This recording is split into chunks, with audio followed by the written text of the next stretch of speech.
저는 오늘 여러분과 말씀을 나누기에 앞서서 여러분에게 한 가지 질문을 드리고자 합니다. 여러분은 이런 갈등을 겪어보신 적이 없으십니까? 하나님, 나는 하나님을 믿는데 왜 이렇게 되는 일이 없습니까? 내게는 왜 이렇게 고통스러운 일이 나옵니까? 하나님은 도대체 어디에 계십니까? 하나님은 내게 왜 이렇게 침묵만 하고 계십니까? 하나님을 알지 못하는 저들도 모든 일이 저렇게 잘 되는 것 같은데 내게는 왜 이렇게 되는 일이 없습니까? 하나님께서 나의 기도를 듣지 않으실 것 같은데 나는 이 믿음을 계속 지켜야 합니까?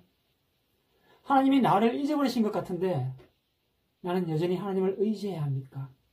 이런 갈등 겪어보신 적 없으십니까? 오늘 요셉의 처지가 바로 이런 처지인 것 같습니다. 창세기 40장을 보면 요셉은 지금 감옥에 갇혀 있습니다.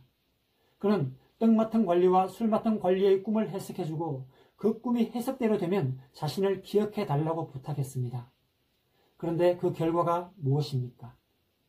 22절과 23절 말씀을 보시면요. 떡 굽는 관원장은 매달리니 요셉이 그들에게 해석함과 같이 되었으나 술 맡은 관원장이 요셉을 기억하지 못하고 그를 잊었더라. 그가 복직되는 것을 보고 요셉이 얼마나 흥분했겠습니까? 얼마나 기다렸겠습니까? 요셉이 죄수와 노예로 보낸 시간이 13년입니다. 제 생각에는 그중 가장 견디기 힘들었던 시간이 지금 이때였을 것 같습니다. 그랬던 그가 하나님께서 그에게 주신 기회를 만났습니다. 술 맡은 관원장을 도와주고 자신의 처지를 호소할 수 있는 기회를 얻게 된 것입니다. 그는 온 힘을 다해 그 기회를 붙들었습니다. 그리고 기다렸습니다. 그런데 어떻게 되었습니까? 한 달이 지나고 두 달이 지나도 아무런 일도 일어나지 않았습니다. 그 관리가 자신을 잊어버린 것이 확실해졌습니다. 기대는 실망으로 바뀌고 실망은 낙심이 되고 낙심은 분노를 낳게 되었습니다. 이럴 때 믿음을 지킨다는 것이 얼마나 힘든 일일까요? 그 관리만 자신을 잊어버린 것이 아니라 하나님이 자신을 잊어버리신 것은 아닐까 생각이 들 겁니다. 하나님, 당신은 도대체 어디에 계십니까? 하나님, 정말 나를 잊어버리셨습니까? 이 호소는 아마 믿음의 길을 걸어가는 우리 모두의 부르짖음일 것입니다. 그런데 2년이 흐른 후 마침내 그 관원장이 요셉을 기억해냅니다.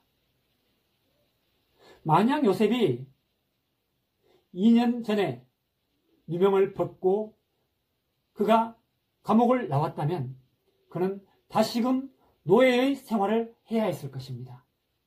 그러나 요셉이 그 2년 동안 훈련을 받은 후에야 그는 하나님의 더 큰 계획을 감당할 수 있게 되었습니다.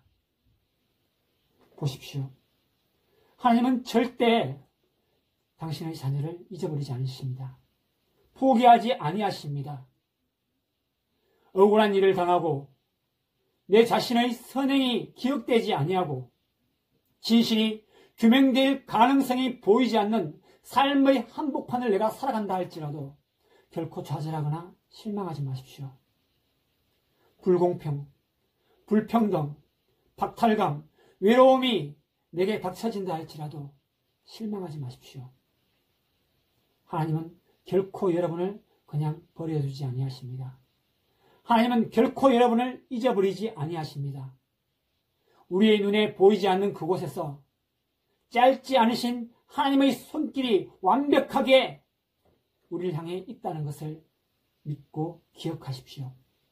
오늘도 그 하나님의 인도하심을 따라갈 수 있는 여러분들이 되시길 소원합니다.